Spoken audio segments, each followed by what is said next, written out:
네, 오늘 본문의 말씀을 가지고 이렇게 제목을 정했습니다. 사람의 매와 인생의 채찍입니다. 우리가 지금 이번 한 달 동안에 역사서를 묵상하고 있습니다. 역사서, 역대기하를 포함해서 이 역사서들, 역사적인 내용이 기록되어 있는 본문의 말씀을 묵상할 때에 적어도 두 가지를 주의하시라고 먼저 주의사항을 조금 알려드리도록 하겠습니다. 너무 중요한 부분입니다. 첫째, 과거의 사건이라는 인식이 찾아올 때 이것을 주의하셔야 됩니다. 역사서란 시간적으로 지난 일들을 기록하고 있는 것이 맞습니다. 그런데 역사서를 시간적으로 과거에 일어난 사건의 기록이라고 인식할 때, 이런 인식이 찾아올 때 우리는 현재 우리와 함께 하시는 하나님의 현재성을 놓쳐버립니다. 자, 하나님께서는 살아계셔서 현재 우리에게 말씀하십니다. 그렇지요. 그런데 이것을 놓치면 성경 말씀을 어떻게 이해하게 되느냐? 성경은 착한 사람 상 주고 나쁜 사람 벌 주는 윤리교과서, 교훈책으로 전락되어 버리고 맙니다. 우리의 하나님은요, 권선징악, 선한 일은 권하고 악한 일은 징벌하시는 하나님이시지만 그 모습만이 하나님의 모습 전부가 아니지요. 하나님은 그보다 크신 분이십니다. 그러니까 이것을 잊지 마셔야 됩니다. 자, 두 번째, 역사서를 묵상하실 때 결과를 알고 있다라는 이 인식의 유혹에 빠져드시면 안 됩니다. 역사서는 일반적으로 사건의 시작과 끝이 기록되어 있습니다. 자세히는 아닐지라도 시작을 알고요, 끝을 알고 있습니다. 그렇기 때문에 역사서를 묵상할 때 사람들은 내가 알고 있는 거야 이렇게 생각합니다. 내가 아는 이야기, 내가 다 아는 이야기, 이런 유혹을 받습니다. 따라서 역사서를 묵상하는 사람은요, 사건의 결과를 이미 알고 있으니 그 결과를 놓고 그 과정을 이해하고 분석하고 또한 받아들이는 유혹에 노출된 겁니다. 긴 이야기 오랫동안 읽고 싶지 않지요. 내가 결과 알고 있는데, 결과 알고 있으니 중간은 대충 스킵해도 되고, 또한 중간은 어느 정도 그냥 교훈적인 것만 뽑으면 되고, 이렇게 이해하는 겁니다. 사건을 알고 있으니 그 결과에 맞추어서 이해하려는 유혹이 찾아오는 겁니다. 결국 결과 중심적인 이해가 우리 앞에 생겨나기 때문에 하나님의 인도하심과 하나님의 섭리와 지금도 역사하시는 하나님의 손길에 대해서 결과적으로 이해하고 싶은 유혹에, 그 오류에 빠집니다. 나쁜 결과가 생겼어요? 그럼 어떻게 이해합니까? 그래, 하나님의 심판이야. 좋은 일이 생겼어요? 하나님의 축복이야. 결과를 알고 있는 것 같으니까 그 과정을 다 제껴두고 이건 심판이고 이건 축복이다, 이런 식의 오류에 빠지는 겁니다. 자, 이와 같은 이유로 역사서를 묵상할 때 각별히 주의를 하셔야 됩니다. 설교의 시작과 앞서서 이와 같은 주의사항을 말씀드리는 이유는요, 우리가 지금 이스라엘 민족들의 이 왕에 대한 이야기를 묵상하고 있기 때문에 그렇습니다. 왕의 이야기 읽어보셨지요? 무한 반복됩니다. 이름만 바뀌었지 이 사람은 착하고 이 사람은 악하고 이 사람은 착하고 이 사람은 악하고, 착하니까 상 받고 악하니까 벌 받고, 무한 반복됩니다. 그래서 다 이름 모르겠고 이 사람들은 선한 왕, 이 사람들은 악한 왕, 그리고 눈에 보이는 좋은 일과 나쁜 일, 이 반복을 통해서 권성징악, 즉 하나님께서 상과 벌에 대해서 이야기하고 계시다라고 묵삭하고 넘어갑니다만, 이런 식으로 이해를 한다면 결국 우리의 현재의 지금 신앙과는 아무런 컨택 포인트가 없는 겁니다. 왜입니까? 내가 왕이 아니잖아요. 그렇죠? 여러분 왕으로 살고 계십니까? 이분 여러분의 집에서도 젊었을 때는 왕권을 갖고 계셨는지 모르겠지만 남성분들은 나이가 지나가시면서 왕권을 사모님들께, 아내분들께 넘겨드리고 이제 조용히 묵묵히. 우리는 왕이 아니니까요. 왕들의 이야기가 우리 삶에 그렇게 크게 다가오지 않습니다. 마찬가지로 우리는 이방신을 믿지 않잖아요. 그러니까 이방신에 대한 이야기도 별로 우리에게 중요하지 않는 것처럼 보입니다. 그러니까 어떻게 해요? 괜찮아, 내 얘기는 아니니까. 그래, 역사적인 이런 얘기가 있었지 과거에. 그래, 참 그 사람들 나빴어. 왜 그랬지? 그래, 그렇게 살면 안 되는데. 그냥 우리도 착하게 살아야 되겠다. 이 정도. 이렇게 읽혀지니까 어떤 결과를 얻게 되느냐? 영적인 센시티비티, 영적인 민감함이 없어지는 겁니다. 갈수록 떨어집니다. 그래서 전반기 1장부터 한 5장, 한 10장까지 열심히 읽다가 그 다음부터는 분류만 하는 거지. 좋은 사람, 나쁜 사람, 좋은 사람, 나쁜 사람. 그럼에도 불구하고 어떤 소수의 사람들은 말씀 가운데 이 묵상거리를 찾아야 된다라는 이 사명의식 때문에 여기서 내가 분명히 귀한 진리를 발견하리라 라고 하면서 막 읽습니다. 그런데 동일한 얘기가 계속 반복되니까 결국에 여기에 빠져들어서 윤리적인 교훈적인 얘기로 바르게 삽시다로 이야기가 많이 끝납니다. 이렇게 묵상하지 마시라고 설교의 서문에 지금 길게 말씀을 드리는 겁니다. 이스라엘의 왕들의 역사는 끝났어요. 맞습니다. 그들은 많은 상황 가운데 다 이제 이 세상을 떠나서 이 땅에 없습니다. 그런데 그 이스라엘의 왕들과 함께 하셨던 하나님, 그 왕들의 삶을 만져주셨던 그 하나님, 왕들에게 진노하셨던 하나님, 왕들에게 때로 축복하셨고 은혜도 베푸셨던 그 하나님이 지금 우리와 함께 하신다니까요. 그 하나님이 지금 우리를 만지시고 우리를 인도하시고 때로 징벌도 하시고 때로는 가르쳐주시는 그 하나님이십니다. 그러니까 이것을 잊지 말아야 합니다. 여러분 잊지 마세요. 전능하신 하나님, 이곳에도 계시고 한국에도 계신 그 하나님, 이 하나님 앞에서 당연한 것, 뻔한 것은 없습니다. 하나님 앞에서 당연한 것은 없어요. 그러니까 성경의 말씀을 당연한 것처럼 이해하지 마시고 계속 묻고 질문하셔야 되는 겁니다. 오늘 설교의 제목이 사람의 매와 인생의 채찍입니다. 이 표현이 나왔던 구절이 성경 속의 사무엘하 7장 14절과 15절 말씀입니다. 하나님과 다윗이 맺었던 그 언약 가운데 나왔던 내용입니다. 한번 보도록 하겠습니다. 사무엘하 7장 14절과 15절. 나는 그에게 아버지가 되고 그는 내게 아들이 되리니 그가 만일 죄를 범하면 내가 사람의 매와 인생의 채찍으로 징계하려니와 내가 내 앞에서 물러나게 한 사울에게서 내 은총을 빼앗은 것처럼 그에게서 빼앗지는 아니하리라. 아멘.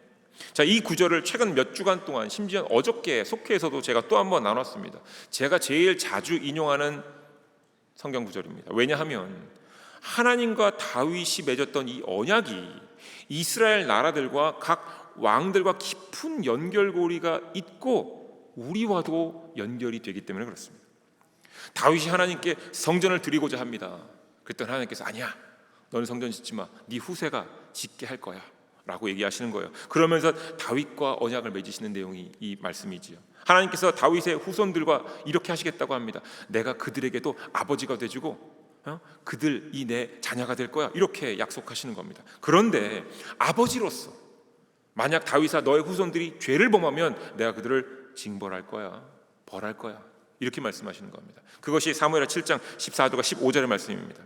제가 개인적으로 이 구절을 참 좋아합니다. 왜냐하면 방금 전에 말씀드렸듯이 이 약속이 지금 우리에게까지도 그대로 적용되고 지켜지고 우리의 삶에서 드러나고 있기 때문에 그렇습니다. 자, 그래서 제가 때로 이 본문 말씀 사무엘하를 말씀을 가지고 먼저 설명을 드린 뒤에 열왕기상 11장의 말씀을 다시 전해드리면서 교우분들에게 매우 민한 퀘스천, 어그레시브한 퀘스천을 좀 드립니다. 한번 여러분 그 퀘스천 한번 받아보시죠. 자, 먼저는 열왕기상 11장 9절의 말씀입니다. 함께 볼게요. 솔로몬이 마음을 돌려 이스라엘 하나님 여호와를 떠남으로 여호와께서 그에게 진노하시니라. 여호와께서 일찍이 두 번이나 그에게 나타나시고. 아멘. 자, 솔로몬이요, 지혜의 왕이었는데 하나님께 등을 돌려 떠났다라고 하십니다. 하나님께서 하시는 얘기예요. 자, 그리고 하나님께서 그것 때문에 진노하셔서 두 번이나 말씀하셨다라는 겁니다. 그런데 솔로몬이 순종하지 않은 것 같아요.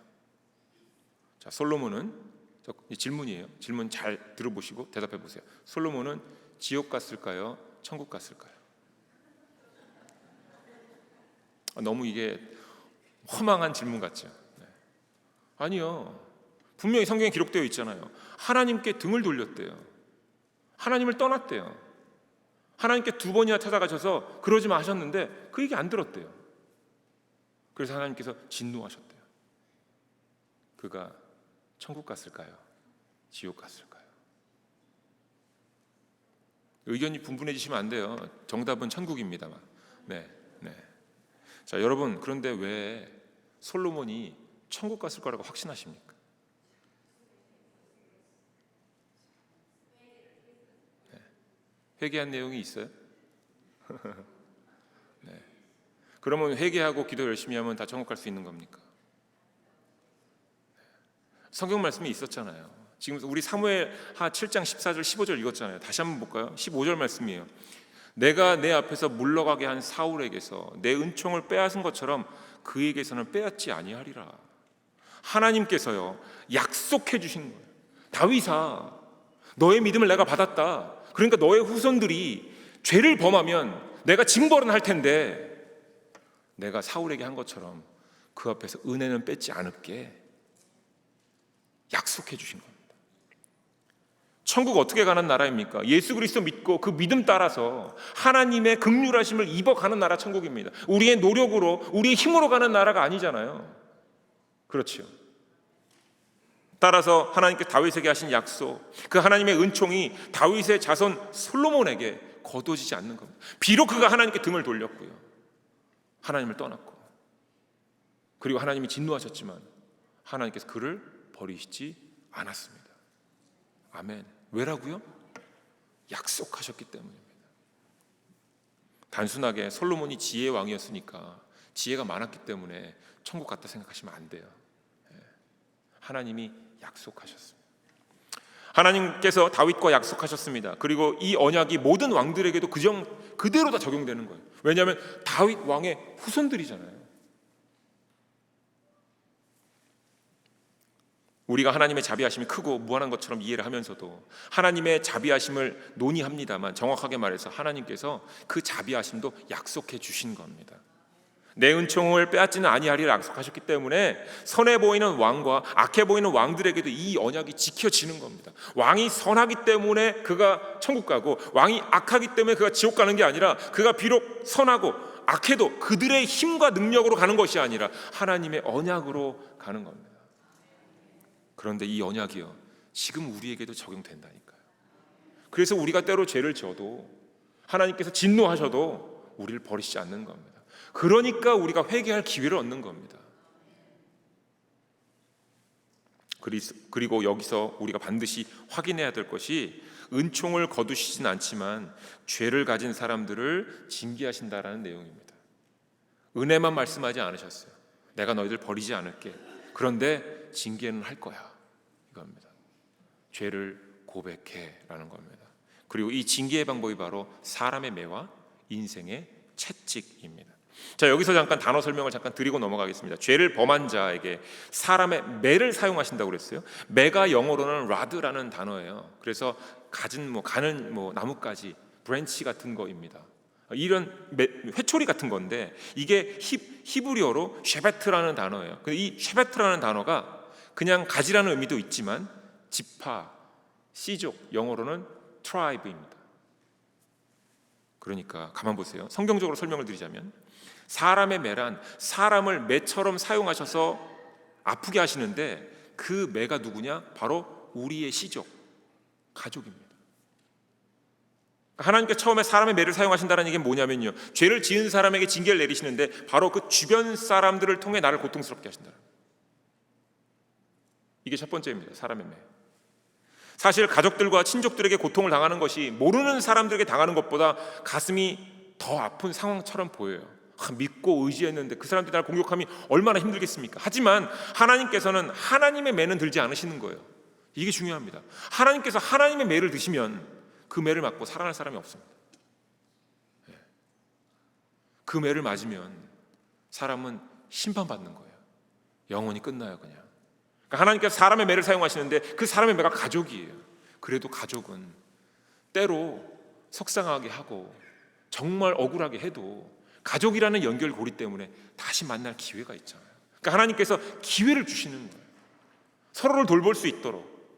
그리고 그 가운데서 서로가 하나님의 긍휼함을 배울 수 있도록 기회를 주시는 겁니다.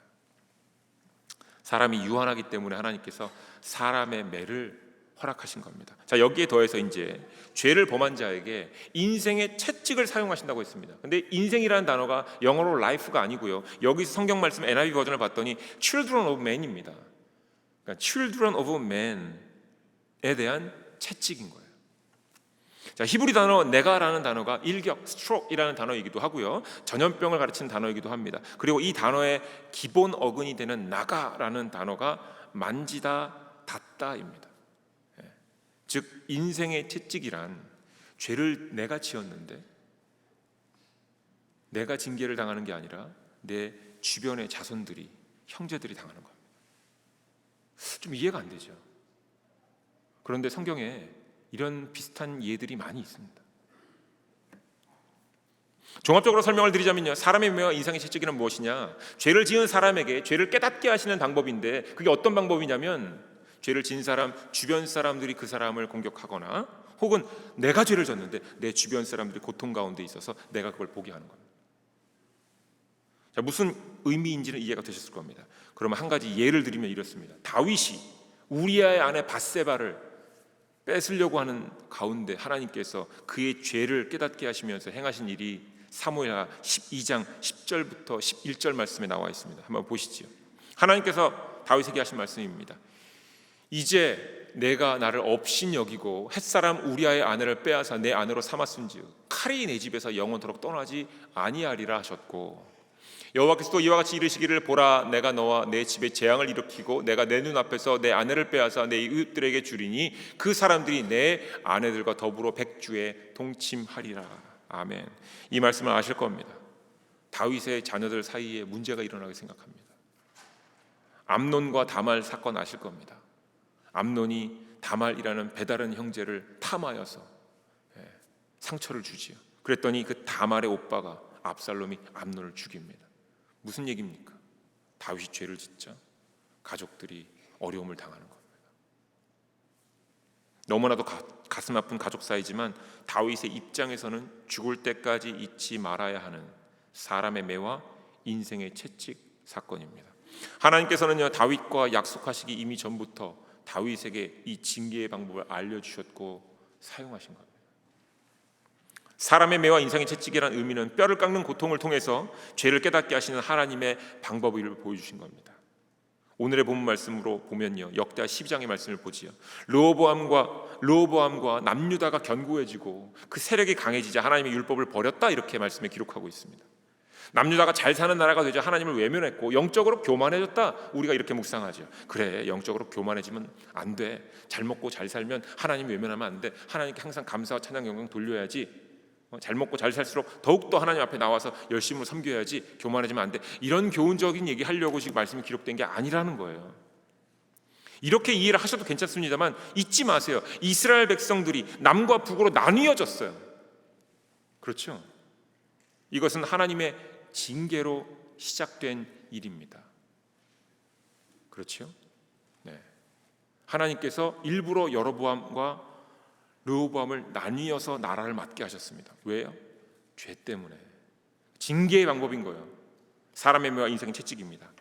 만약 하나님의 징계, 사람의 매와 인생의 채찍으로 이스라엘이 나아진 것을 잊어버리지 않았다면 우리는 더 깊이 하나님의 말씀을 묵상할 수 있을 겁니다. 그런데 만약 이것을 잃어버렸다면, 이 중요한 내용을 잃어버렸다면 그저 왕들의 잘잘못만 따지면서 하나님의 상과 하나님의 벌을 논하면서 이 본문 말씀 읽고 끝나는 겁니다.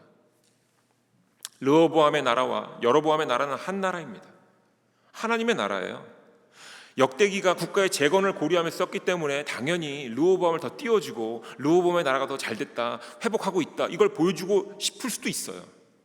기자가 이렇게 기술할 수도 있습니다. 그런데 이 두 나라는 하나님의 나라고 하나님의 백성입니다. 이 둘이 나눠진 것은요, 사람의 매와 인생의 채찍으로 인해서 드러난 상황입니다. 사람들, 우리 같은 사람들이야 누가 더 좋은 왕인지 누가 더 나쁜 왕인지 궁금하고 관심 갖겠지요. 그런데 하나님은 거기에 관심을 갖지 않으신다라는 겁니다. 하나님께서는 뭐라고 생각하시냐? 지금 이 두 나라는 징계받는 중이야, 이 얘기를 하시는 겁니다. 따라서 남유다가 북이스라엘과의 전쟁에 승리를 했다고 막 좋아하는 것, 하나님이 기뻐하시는 일 아닙니다. 북이스라엘이 남유다와의 전쟁에서 승리를 했다고 남유다가 졌네, 슬퍼해야 되는 것 아닙니다. 만약 어느 한쪽의 승리를 기념하면서 이것을 교훈으로 삼는다면 이도 하나님의 뜻을 왜곡하는 모습입니다. 왜냐하면 이스라엘 전체가 하나님의 자녀들이고 지금 하나님께서 그들을 징계하고 계시기 때문에 그렇습니다. 성경 속 역사서는 단순히 역사만을 기록한 책들이 아니에요. 그러니까 이것을 알고 묵상하셔야 됩니다. 하나님의 백성들이 죄를 깨닫는 과정을 기록한 말씀이 성경입니다. 그리고 죄를 깨닫는 방법, 가까운 가족들이 나를 공격하거나 나의 죄 때문에 아무런 상관없는 우리 이웃들이 상처를 당하거나 이름으로써 죄를 깨닫게 하시는 겁니다. 안타깝게도 누군가는요, 이 과정에서 죄를 깨닫지 못하고 생을 마감하는 이들도 있고요, 또 어떤 이들은 죄는 깨달았으나 다시 죄의 자리로 나아가는 사람들도 있더라라는 겁니다.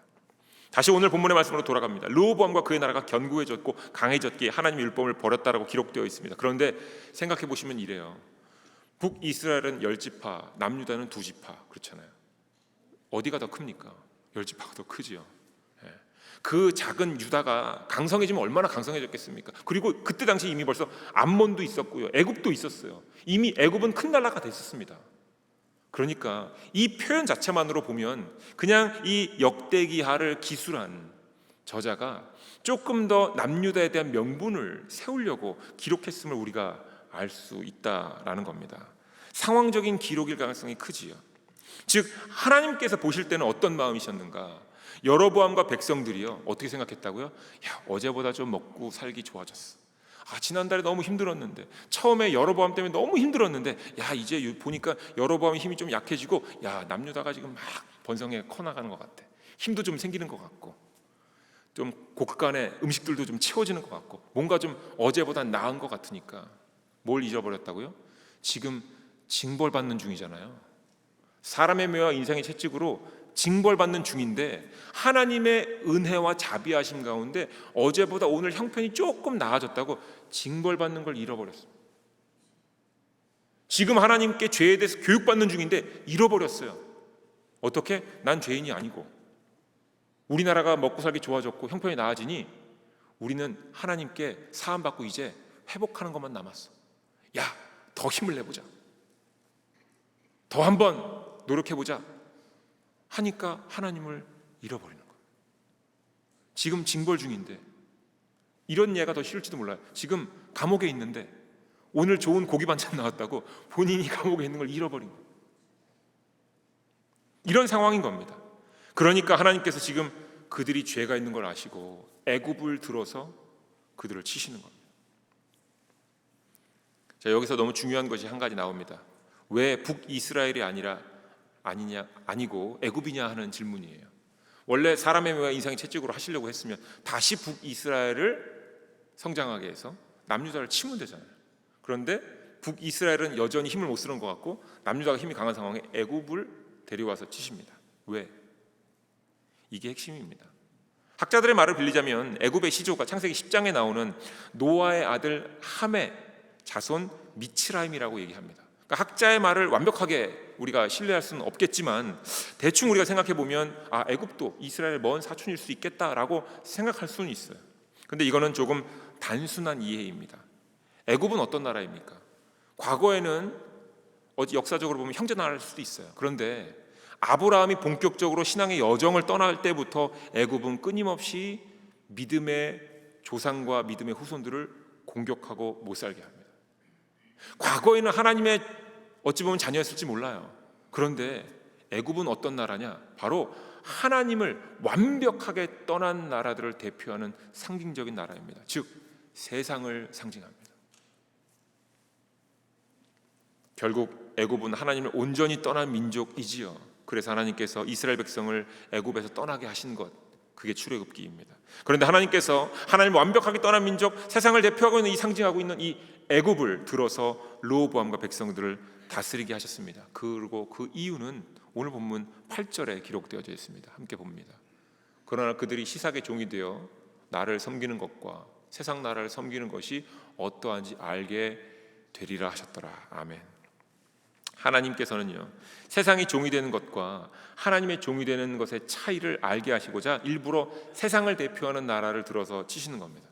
그러니까요, 남유다하고 북이스라엘이 싸울 때는 같은 하나님의 백성이니까 그렇게 그 죄가 멀리까지 가는 건데, 가만히 봤더니 이제 남유다가 조금 성장하고 잘하는 것 같으니까 본인의 성취감에 취해서 하나님을 외면하고 이제 세상으로 크게 나가려고 하니 하나님께서 세상을 들어서 사람의 매와 인생의 채찍, 형제 이웃이 아니라 아예 세상의 매와 세상의 채찍으로 치시는 겁니다.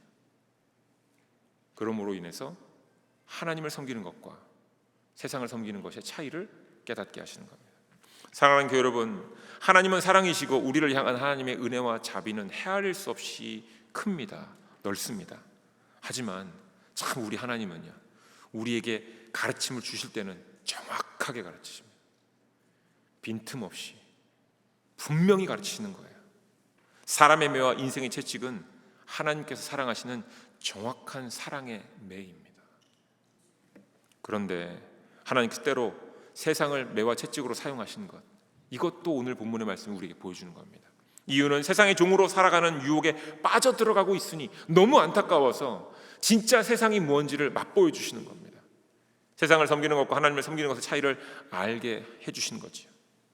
여러분 알고 있다시피 사람이 세상의 종이 되면 결국 수동적인 인생을 살아갑니다. 세상이 좋다 하는 거 다 따라가죠. 이 물건 좋다 하면 다 쫓아가서 그거 사죠. 어머 좀 있으면 품절된대, 얼른 가서 나도 사야죠. 결국 수동적인 인생을 삽니다. 그런데 하나님의 종이 되면 철저히 능동적으로 살아가는 사람이 됩니다. 괜찮아. 그런 건 필요 없어. 중요하지 않아. 세상과 맞설 수 있는 사람이 되는 겁니다.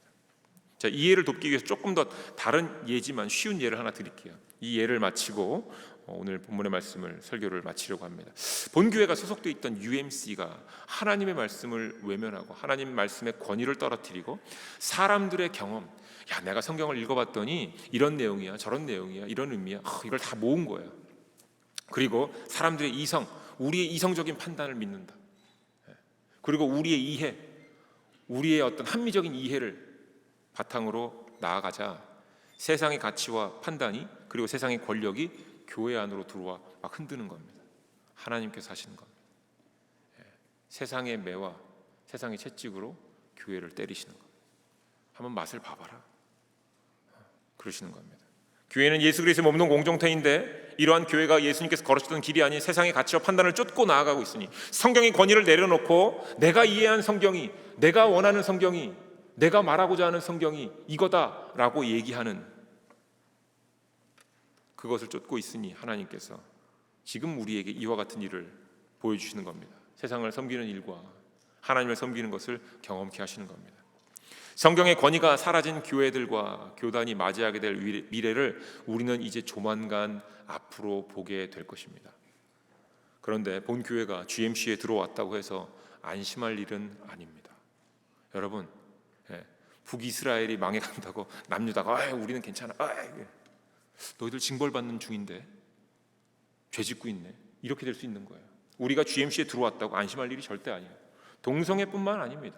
이와 같은 일들은 여기저기 많이 있습니다.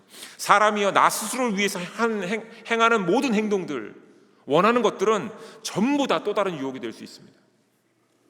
이때 하나님께서 세상을 사용하셔서 하나님의 자녀들로 하여금 깨닫게 인도하시는 겁니다. 혹시 강아지를 키우면서 너무 사랑하시는 분들은 아실 겁니다. 강아지가 죽으면 정말로 가족이 죽은 것처럼 슬퍼요. 어렸던 강아지를 한 5년, 10년, 15년 키우다가 강아지가 딱 죽으면 정말로 우리 가족이 세상을 떠난 것처럼 너무 슬퍼요. 몇 날 며칠 울립니다. 맞아요. 저도 그런 경험이 있습니다. 어렸을 때 그런 경험이 있습니다. 그런데요, 강아지가 천국 갈 수 있을지 없을지는 모릅니다. 근데 신기하게도 제가 경험했던 다른 미국 교회들은 블레싱 데이라고 그러네요. 그래서 전 교인이 축복 기도를 받는 날인 줄 알았는데 강아지를 데리고 와서 축복 기도를 받는 날이 있습니다. 이게 여러분 웃으실 일이 아니에요. 왜냐하면 이게 한두 해가 된 얘기가 아니기 때문에 그렇습니다. 나중에 그러지 않겠습니까? 우리 교회의 그 뒤에 세미터리에 우리 강아지도 함께 묻어주세요. 우리가 나중에 다 부활할 때 함께 부활하여서. 굉장히 많아요. 이런 종류의 일은요 너무 많습니다. 그러지 않나요? 그런데 이해도 한편으로는 돼요. 내가 너무 사랑하니까.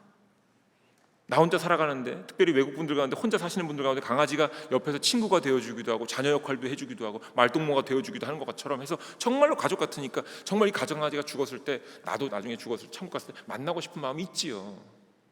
근데 중요한 건 천국과 땅으로 묻히는 것은 하나님께서 결정하시는 일이지 우리가 바라는 걸로 되는 건 아니잖아요. 이런 종류의 인간 중심적인 사고와 생각이 지금 굉장히 만연해 있기 때문에 우리가 GMC 같다고 우리는 괜찮아. 아니요.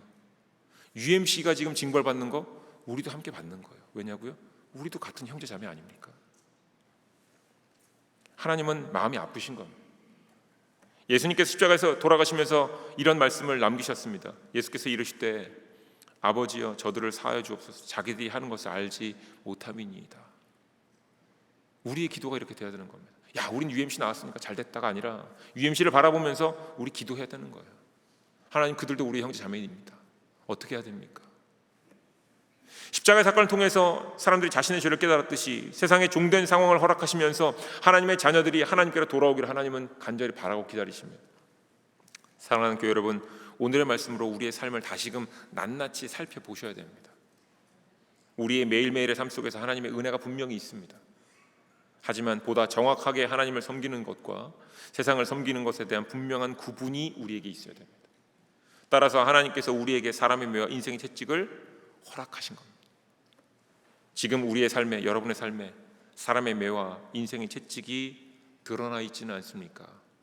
혹시 가족들로 인해서 고통당하고 계신 분들이 계십니까? 그렇다면 그것도 하나님께서 허락하신 사인입니다. 또한 나는 괜찮지만 우리 이웃들이 아픈 가운데 있는 분들이 계십니까? 그럼 그것도 하나님께서 지금 우리에게 함께 주시는 사인입니다. 죄가 삶 가운데 있다고 깨달으라고 사인을 주고 계시는 겁니다.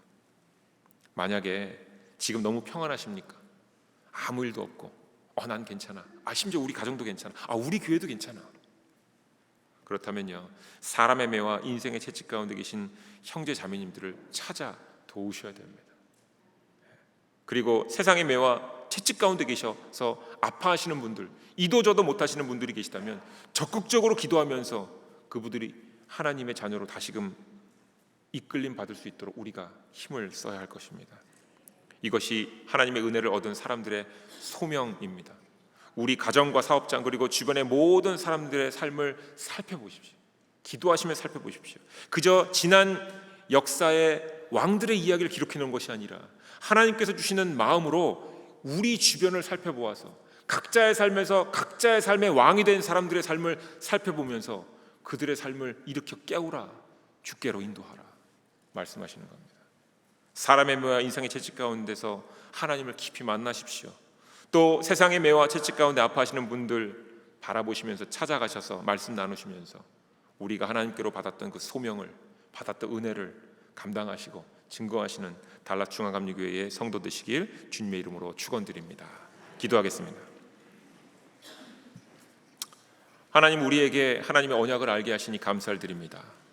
다윗과 함께 하신 하나님께서 지금 오늘 우리와도 함께 하시며 우리가 하나님의 자녀로 살아갈 수 있도록 지금도 우리를 인도해 주심에 감사를 드립니다.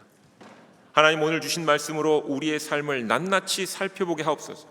하나님께서 허락하신 사람의 매와 인생의 채찍이 있을 때 성령께 지혜를 간구하여 우리의 주님이신 예수님을 따르며 다시금 하나님의 자녀의 삶을 회복할 수 있도록 인도하여 주시옵소서. 또한 하나님께서 허락하신 세상의 매와 인생의 채찍이 우리 주변에 있다면 하나님 앞에 엎드려서 하나님을 섬기는 것과 세상을 섬기는 것의 차이를 분명히 아는 고백하는 시간이 되게 하여 주시옵소서. 그리하여 하나님의 언약을 붙들고 하나님의 언약이 이루어짐에 참여하여 다시금 하나님의 자녀로서 내 몸과 마음을 정복하고 다스리며 세상을 정복하고 생물을 다스리는 복된 존재로 살아가게 하여 주시옵소서. 하나님의 뜻만을 붙들고 하나님께만 영광을 돌리는 하나님의 자녀가 되게 하여 주시옵소서. 예수님의 이름으로 기도드립니다. 아멘.